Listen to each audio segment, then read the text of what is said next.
We are going to discuss all the previous year question or most expected question which can come in the exam. So in this video we are going to revise the organic chemistry in a few minutes, okay, and in this video we are going to discuss all the important question or the conversions that have come so far in the exam and expected to come in the exam. So let's just start with the first question, which is complete the following reaction. We have to complete the reaction and we have to write the products A, B and C. So first the reactant that we have given is C2H5Br. इसमें हम डाल रहे हैं alcoholic KOH, ठीक है। तो हमें पता है अगर अल्कोहलिक KOH डालते हैं तो ये तो हमने पहले ही पढ़ा कि एलिमिनेशन का काम करता है, एलिमिनेट करता है। किसे एलिमिनेट करेगा? यहाँ से Br को, यहाँ से H को, ठीक है। तो हमें यहाँ पे प्रोडक्ट मिल जाएगा, ये ऐसे है ना, CH3CH2Br ऐसा है। तो यहाँ से Br निकलेगा, यहाँ से निकल जाएगा H। तो हमारा जो A प्रोडक्ट आएगा वो आएगा CH डबल बॉन्ड CH2, ये हमारा A। अब बी चाहिए तो हम इसमें क्या डाल रहे हैं? ब्रोमीन डाल रहे हैं। ब्रोमीन तो क्या होगा, दो हाइड्रोजन बाहर निकल जाएंगे, यहाँ पे ब्रोमीन लग जाएगा, यहाँ पे भी ब्रोमीन लग जाएगा। तो हमारे पास मिल जाएगा CH Br, यहाँ पे भी CH, यहाँ पे भी मिल जाएगा Br, ठीक है। अब हम डाल रहे हैं एक्वस KOH। एक्वस KOH का पर्पस क्या होता है मैंने पहले बताया, वो क्या करता है? OH प्रोवाइड करता है ना। तो यहाँ पे दो बैलेंस करेंगे तो 2 KBr बाहर निकल जाएंगे और दो जगह H लग जाएंगे OH, एक यहाँ पे लग जाएगा, एक हमारा OH यहाँ पे लग जाएगा। तो ये हमारा प्रोडक्ट हो जाएगा C। नेक्स्ट हमें रिएक्शन दे रखा है CH3COH, इसमें डाल रहे हैं हम अमोनिया। अमोनिया डालेंगे तो क्या बनेगा? अमाइड, हमें पता है। यहाँ से OH निकलेगा, यहाँ से H निकलेगा, अब H2O यहाँ से एलिमिनेट हो जाएगा और हमें मिल जाएगा amide which is CH3CONH2, right. अब वो हमारा A आ गया। अब हम इसमें डाल रहे हैं ब्रोमीन और KOH। मैंने पहले भी कराया, कौन सा रिएक्टेंट है? यह है होफमैन ब्रोमाइड डिग्रेडेशन रिएक्शन का रिएजेंट, जिसका काम होता है कि CO का एलिमिनेट करना है। इस ग्रुप का सिर्फ इतना काम है, ठीक है। तो यानी जो हमारा B प्रोडक्ट बनेगा वो बनेगा CH3NH2, यानी मिथेनामीन बनेगा, ठीक है। अब इसमें हम डालेंगे नाइट्रिक एसिड विच HNO2। तो हमें पता है अगर नाइट्रिक एसिड डालते हैं तो अमोनिया बाहर निकल जाता है और ये बन जाती है अल्कोहल। तो CH3OH, ये हमारे पास मिल जाएगा अल्कोहल जब हम इसको कन्वर्ट करेंगे, ठीक। इजी रिएक्शन है, सेम रिएक्शन रिपीट होती है, बस एक कॉन्सेप्ट में डाल लो दिमाग में कि क्या हमें ऐड करना है, क्या चीज़ हमें रिमूव करनी है। जब CO रिमूव करना है तब हमें क्या डालना है? HB Hofmann bromide reagent. और कार्बन ऐड करें तो क्या करेंगे? KCN डालेंगे, पता है हमें, ठीक है। नेक्स्ट हमारे पास रिएक्शन है CH2CH2, हमें क्या दे रखा है? इथीन दे रखा है, उसमें HB डालेंगे।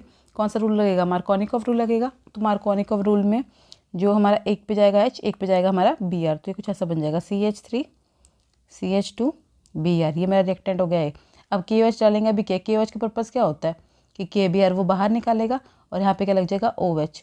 तो हमारे पास बन जाएगा CH3CH2OH। अब ये अल्कोहल है, इस अल्कोहल के पास प्राइमरी मिथाइल है, sorry alpha methyl group present है। अगर अल्फा मिथाइल ग्रुप प्रेजेंट होता है तो हमें पता है वो कौन सा टेस्ट शो करता है? वो शो करता है iodine test, right. Iodoform test show करता है। तो I2 डाल रखा है, NaOH डाल रखा है, क्या बनेगा यहाँ पे? आइडोफॉर्म बनेगा CHI3 और क्या बन जाता है हमारे पास? सोडियम सॉल्ट बन जाता है ना, CH3COONA, सोडियम का सॉल्ट बन जाता है, ठीक है। तो ये आइडोफॉर्म टेस्ट हो जाता है हमारा। नेक्स्ट हमारे पास इंपॉर्टेंट रिएक्शन है, हमारे पास क्या यहाँ पे मिथेनोइक एसिटिक एसिड है, इसमें हम क्या डाल रहे हैं? Br डाल रहे हैं, ठीक है। तो क्या बन जाएगा सिंपली? तो इसमें क्या होता है? HVG रिएक्शन होता है, हमें पता है। यहाँ पे बन जाएगा CH2, यहाँ पे लग जाता है हमारे पास Br और ये जो ग्रुप है वो इंटैक्ट ही रहता है, ठीक है। नेक्स्ट हमारे पास क्या है?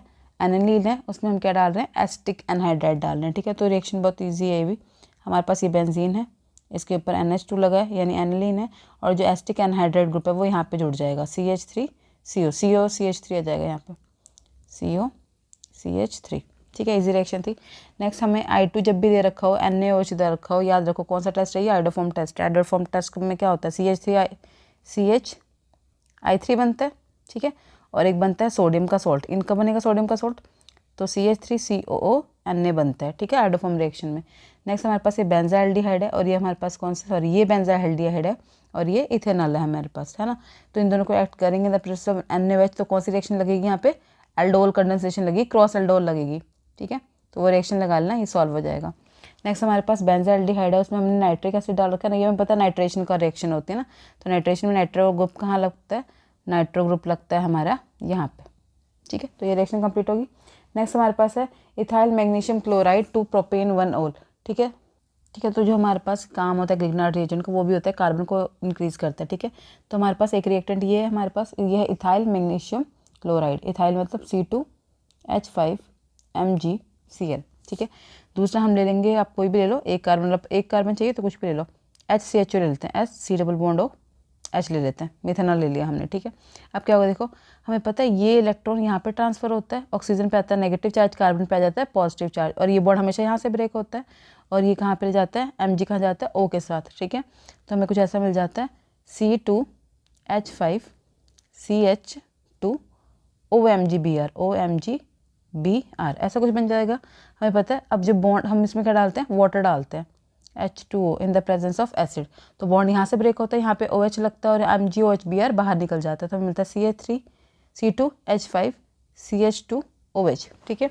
नेक्स्ट है फिनोल 2,2,4 ट्राइनाइट्रोफिनाइल। ये तो सीधा हमें पता है कौन सी रिएक्शन है, ये नाइट्रेशन है ना।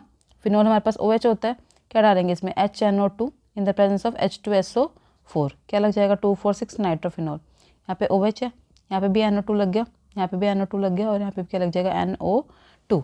ठीक है। Next propane 1,2-ol to propane 2-ol, ये भी इजी रिएक्शन है। प्रोपेन वलोन का मतलब क्या है कि CH3CH2OH है हमारे पास। ठीक है। हमें चाहिए 2-ol, यानी हमें पोजीशन शिफ्ट करनी है, 1 से 2-ol बनाना है। ठीक है। तो सबसे पहले हम क्या डालेंगे, हमारा काम होगा, हम डालेंगे अल्कोहलिक KOH। ठीक है। KOH डालेंगे, हमें पता है एलिमिनेशन होगी, यहाँ से निकलेगा OH, यहाँ से निकलेगा H, तो हमें मिलेगा CH3CH डबल बॉन्ड CH2। ठीक है।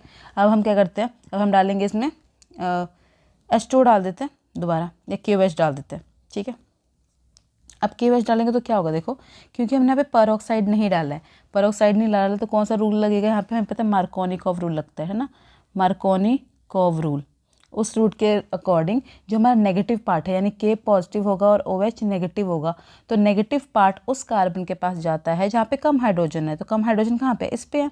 ठीक है। तो हमारा प्रोडक्ट बन जाएगा CH3CH, यहाँ पे लग जाएगा OH, और यहाँ पे लग जाएगा CH2। ठीक है। तो हमारे पास ये जो चीज़ बन गई, हमारे पास ये बन गया प्रोपेन 2-ol, जो हमें चाहिए था। ठीक है। तो अगर हमें पोजीशन शिफ्ट करनी है 1-ol टू 2-ol, तो आप इतना याद रखो, पहले आप एलिमिनेशन रिएक्शन करोगे, फिर आप उसमें वाटर KOH या NOH डाल दो, तो हमें क्या मिल जाता है, जो हमारा रिक्वायर्ड प्रोडक्ट होता है। ठीक है। Next methylamine to ethylamine. अब देखो हमें यहाँ पे एक कार्बन बढ़ाना है। ठीक है। कार्बन बढ़ाने के लिए हम क्या करेंगे, आप तो स्टार्ट करेंगे, हम पहले अपने लेंगे मिथाइलामीन, जो कि हमारे पास है CH3NH2। ठीक है। इसमें हम ऐड करेंगे HNO2, नाइट्रिक एसिड ऐड किया, हमें पता है नाइट्रिक एसिड जब भी ऐड करते हैं तो क्या बनता है, अल्कोहल बनता है। अल्कोहल बना लेते हैं, यहाँ पे क्या हो जाएगा हमारे पास, अल्कोहल CH3OH, अल्कोहल आ गया। ठीक है। अब हमारा काम है, हमें एक कार्बन बढ़ाना है। ठीक है। कार्बन बढ़ाने के लिए हमें पता है हम KCN डालेंगे, तो यहाँ पे पहले हम इसे बना लेंगे, PCl5 डालेंगे, PCl5 डालेंगे तो यहाँ पे क्या आ जाएगा CH3Cl। अब डालेंगे हम KCN, क्योंकि KCl बाहर निकलता है, तो KCl क्या कर जाएगा, बाहर निकल जाएगा। ठीक है। और हमारे पास CN अटैच हो जाएगा, तो हो जाएगा CH3CN। ठीक है। अब क्या करेंगे, CN है हमारे पास, तो कर दो सिंपल, हम किसका कर देंगे, हाइड्रेशन, तो आप डाल दो लिथियम एल्यूमिनियम हाइड्राइड, सिंपल, तो आपको मिल जाएगा CH3CH2NH2, दैट्स इट। नेक्स्ट हमारे पास acetic acid to two hydroxy ethanoic acid, तो यहाँ पे लगाएंगे हम HVG रिएक्शन। हमारे पास एसिटिक एसिड है जो कि होता है CH3COOH। ठीक है। इसमें हम डालेंगे रेड फॉस्फोरस और Br2 डालेंगे, पता है हमें। ठीक है। और NOH भी डालते हैं, तो कौन सी रिएक्शन होती है, HVG रिएक्शन होती है। तो इसमें हमें पता है कि ये चीज़ तो इंटैक्ट रहता है, इसके आगे बस क्या लग जाता है, Br लग जाएगा, तो कुछ ऐसा बन जाएगा BrCH2COOH। ठीक है। अब हमें क्या चाहिए, हाइड्रोक्सी ग्रुप चाहिए ना, यहाँ पे 2-हाइड्रोक्सी इथेनोइक एसिड, यहाँ पे हमें हाइड्रोक्सी ग्रुप चाहिए। तो हाइड्रोक्सी ग्रुप के लिए हम क्या करेंगे, आप KOH ऐड कर दो, KOH ऐड करोगे तो KBr बाहर निकल जाएगा, और यहाँ पे मिल जाएगा CH2, यहाँ पे आ जाएगा हमारा OH, यहाँ पे आ जाएगा COOH। This is the desired product. Next हमारे पास क्वेश्चन है, give one chemical test to distinguish between the propane 2-on and propanal. ठीक है। एक हमारे पास कीटोन है, एक हमारे पास एल्डिहाइड है।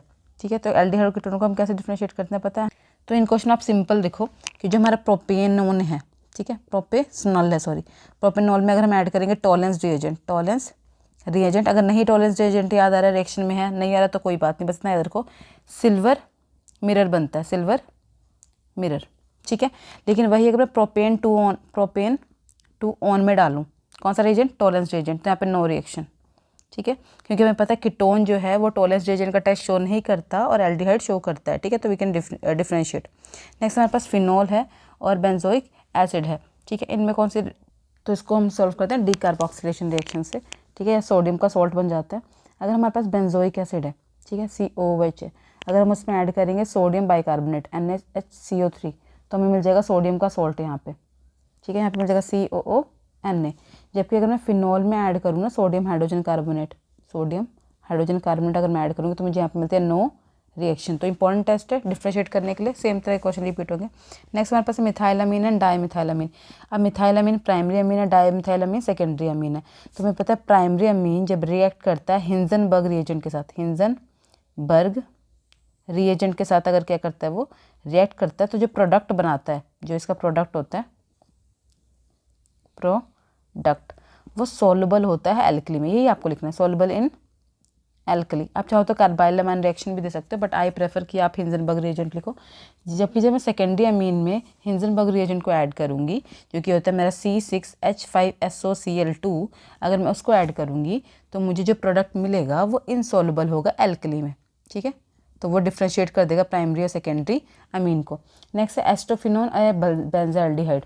तो एस्टोफिनोन है एक बेंजाल्डिहाइड। एस्टोफिनोन कैसे बनता है हमें पता है, बेंजीन के ऊपर COCH3 ये कीटोन है, ठीक है, और बेंजाल्डिहाइड इसके ऊपर CHO है। तो सेम ये टॉलरेंस रिएजेंट शो करेगा, लिख देना, और ये टॉलरेंस रिएजेंट का टेस्ट शो नहीं करता, तो वी कैन डिफ्रेंशिएट, ठीक है। ये नहीं शो करेगा, ये शो करेगा।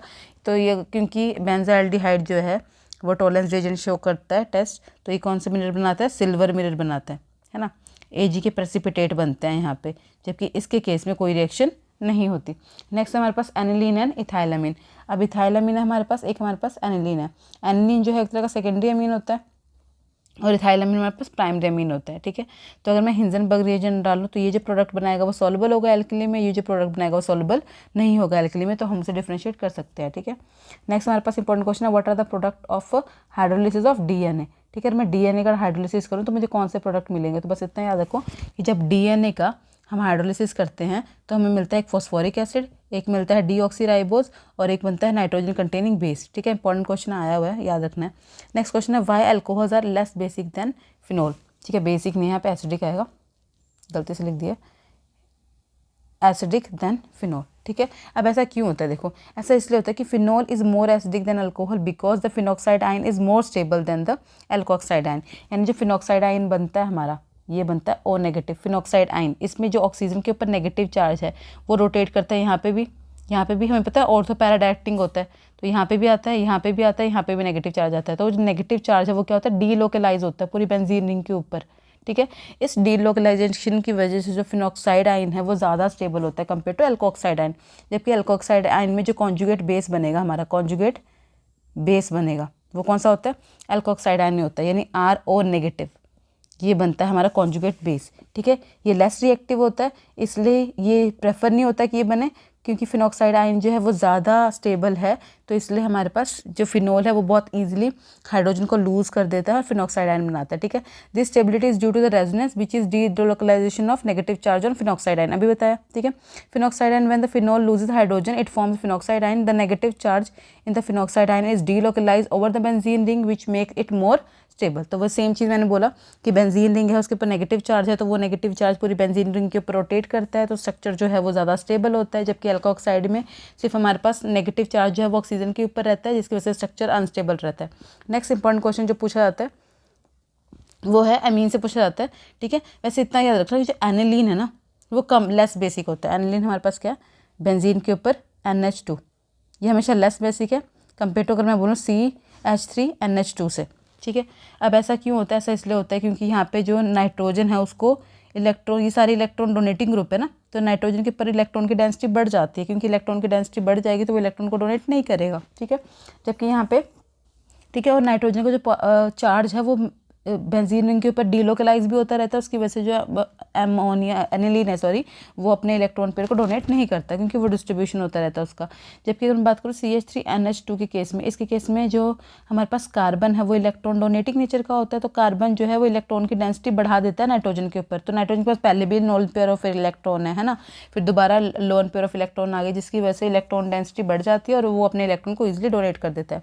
लेकिन क्वेश्चन एग्जाम में आता है कि जो बेसिक नेचर है ना, ऐसे वैसे तो हम बात करें कि जितने हमारे पास कार्बन ग्रुप होंगे उतना बेसिक नेचर होगा। कार्बन ग्रुप का मतलब जो टर्शरी अमाइन है उसमें 3 कार्बन होते हैं, सेकेंडरी अमाइन में 2 कार्बन होते हैं और प्राइमरी अमाइन में 1 कार्बन होता है। तो वैसे जो बेसिक नेचर है अमीन्स का वो ये होता है कि टर्शरी में क्योंकि ज़्यादा कार्बन है, ज़्यादा इलेक्ट्रॉन आ जाएंगे नाइट्रोजन के ऊपर, तो वो ज़्यादा स्टेबल होता है।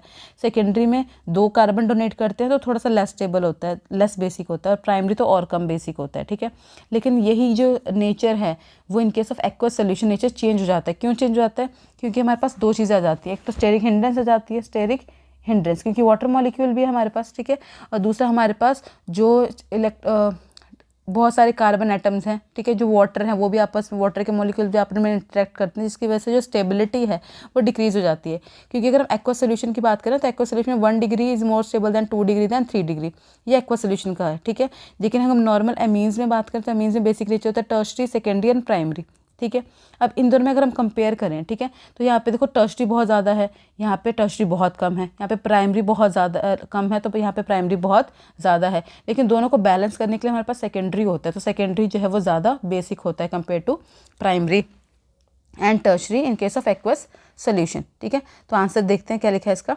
तो आंसर लिखा है कि secondary amines are more basic than tertiary amines, ठीक है। वैसे तो टर्शरी होता है, पर अगर हम एक्वस सोल्यूशन में बात करें तो सेकेंडरी जो है वो ज़्यादा बेसिक हो जाता है प्राइमरी से, से टर्शरी से। Because the lone pair of electron on the nitrogen atom in the secondary amine is more readily available for the donation to proton due to less steric hindrance, क्योंकि जो carbon है secondary के ऊपर वो सिर्फ 2 carbon electron दे रहे हैं ना, यहाँ पे एन होता है, तो 2 कार्बन डोनेट कर रहे होते हैं इलेक्ट्रॉन। जबकि अगर मैं टर्शरी की बात करूँ तो 3 कार्बन होते हैं वो इलेक्ट्रॉन डोनेट कर रहे होते हैं। तो पहली बात तो नाइट्रोजन के पास बहुत ज़्यादा स्टेरिक हिंड्रेंस हो जाती है, बहुत सारे कार्बन के डोनेशन हो जाती है ना, प्लस आई इफेक्ट शो होने लग जाता है यहाँ पे, ठीक है।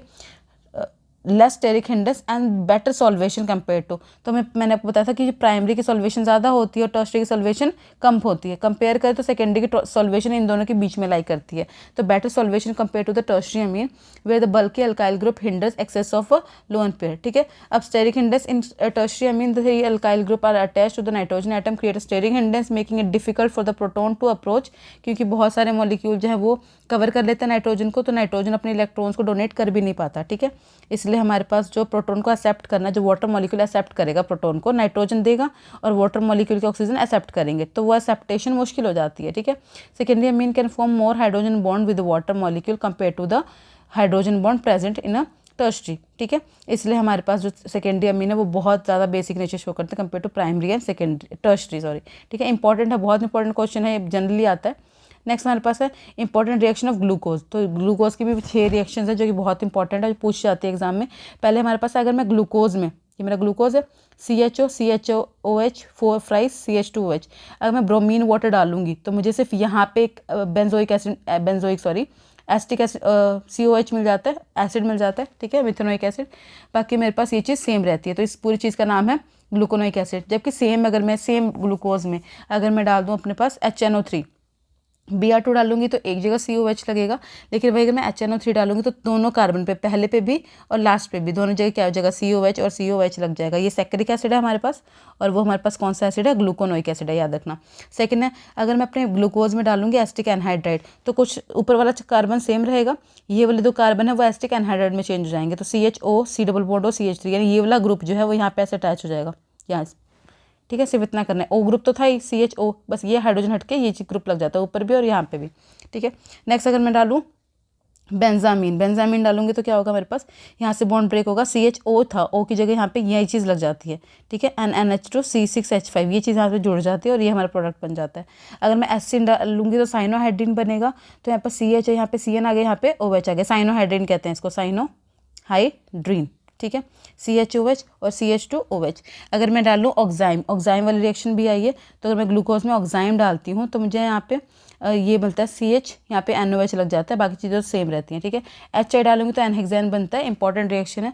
तो ये सारे क्वेश्चन बहुत इंपॉर्टेंट है, इस जो आप रिवाइज करके जाओ। बाकी विटामिन के यूजेस क्या हैं, कौन से विटामिन है, कहाँ से मिलते हैं, वो भी इंपॉर्टेंट क्वेश्चन है, पूछा जाता है ऑर्गेनिक केमिस्ट्री। बाकी DNA RNA में डिफरेंस क्या होता है, फाइब्रस प्रोटीन क्या होते हैं, अमाइलोज अमाइलोपेक्टिन क्या होता है, these are also important question from the biomolecules, जो कि हमारे ऑर्गेनिक केमिस्ट्री में पूछा जाता है। बाकी तो पेपर ईजी आता है, ठीक है। तो ये हमारे पास कंप्लीट रिएक्शन थी, कन्वर्जन थी जो हमने की। तो organic chemistry is more than enough अगर आप इतना कर लेते हो तो।